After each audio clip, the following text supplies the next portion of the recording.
Hi, my name is Hannah. Welcome back to my channel. I have read some interesting books and I am excited to talk about them, so let's just jump into it. So the first book that I want to talk about today is a recommendation from Melinda at A Web of Stories, and I have heard this book talked about on other channels as well. It is The Lincoln Highway by Memoir. This is following 18-year-old Emmett, and he is being released from a work camp for involuntary manslaughter, and his father has just died, and he is left with his 8-year-old brother, and they are going to go on this road trip to California to start a new life.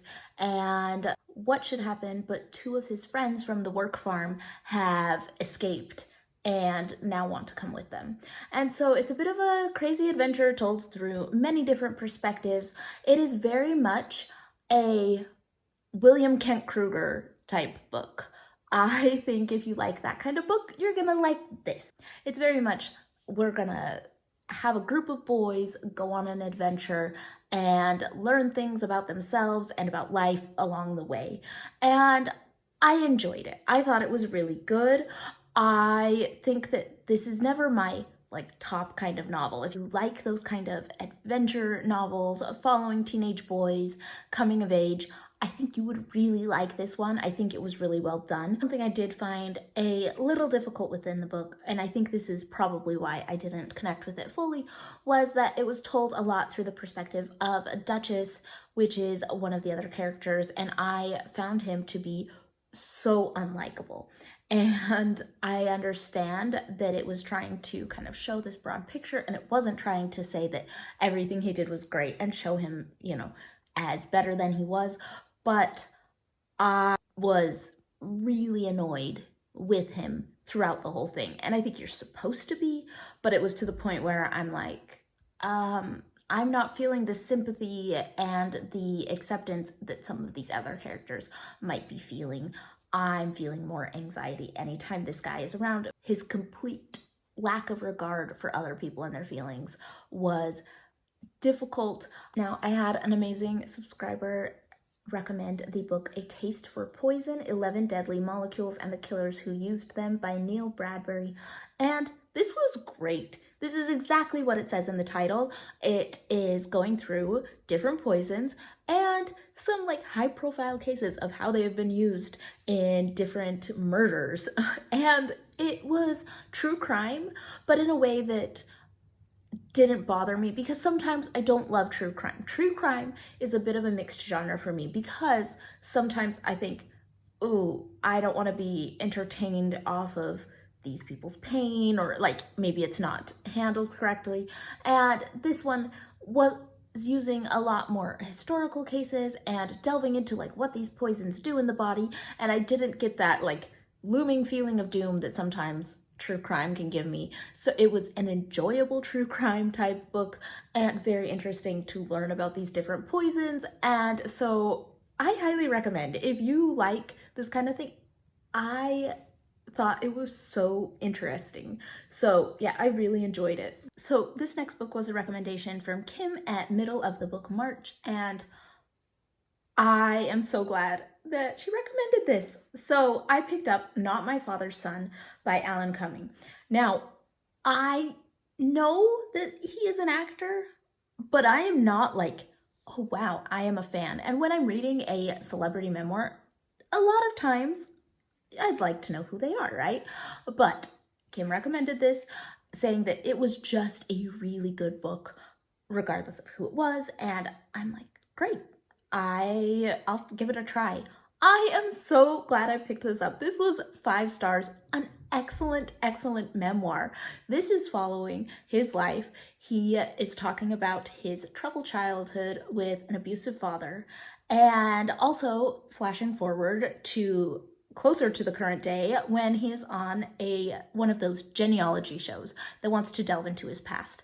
And he wants to learn more about his mother's father, because they don't know a lot about the circumstances in which he died. And so he's on this show, and at the same time as being on this show, he gets a call from his father who says, I just want you to know, you are not my son. Your mother had an affair. You're not my son.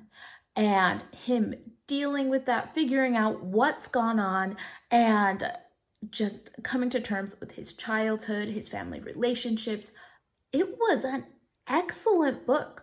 I love those books where people are dealing with their past and finding strength from their ancestors. I think that that's really cool and a really important thing to look for your roots and where you come from. And I thought that the way that he had looked at these events and been able to process them in this book, I thought that it was excellent. I am shocked because I went into, a celebrity memoir, not knowing the celebrity very well, and like thinking, wasn't he on Spy Kids? Like that's the level of knowing who he is. And this was just really, really well done. So highly recommend it. I think that his life was super interesting, and just the way that this story was presented and talked about was incredible. Highly recommend. Kim, great recommendation. I am impressed. And then I picked up the book After the Romanovs, Russian Exiles in Paris from the Belle Epoque through Revolution and War by Helen Rappaport. This is a recommendation from the lovely Shelly Swearingen, and I will make sure to link her channel down below.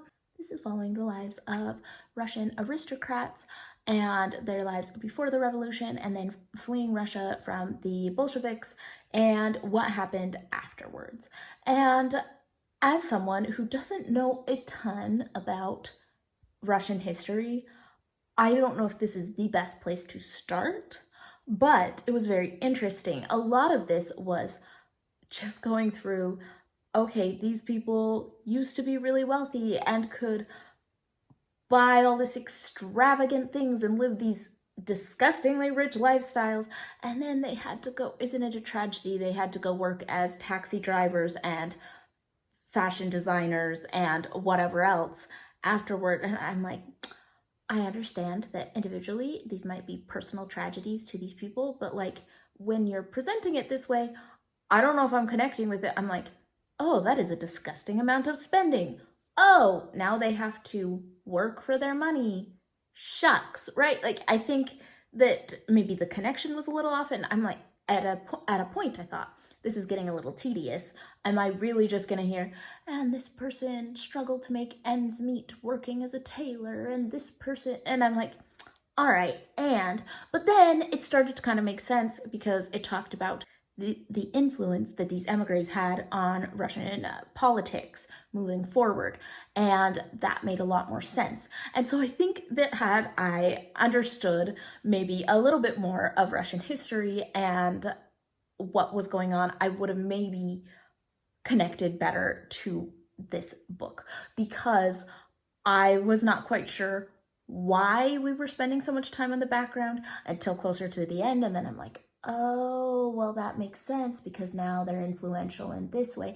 But me not having known enough about it, I found it a little bit tedious at points. I think it had some very interesting things, and if you're very into Russian history, I think you would be happy picking this up. I just found the continual stories of, okay, they were filthy rich, and then they were struggling to make ends meet, and then they were very depressed about their lives. Individually, yes, tragedies. As a group, it just starts feeling repetitive. And so if the point of this book was to talk about the political aspect, I think it was successful if you have enough background. If the point of it was to make me feel for these people that lost everything and had to start anew and work from nothing, I don't know if it was terribly successful. And I think a different kind of book that focused more on maybe an individual family's struggles and trials maybe would have made me connect to it more on an emotional level, as a overarching look at before the revolution, after, and the political influence that these people had and have in Russia. That is a very interesting idea, and it's on me for not knowing more about the subject before going into it. So It was an interesting one. It really was. I just don't quite know if I knew enough. If you have books that you think are worth picking up that talk about Russian history, please let me know. I would be interested in learning a little bit more about this subject, but this one was good, but maybe not the place to start. And that is what I have read the last week. If you have read any of these books and have thoughts on them, let me know in the comments down below, and I will see you all on the next one.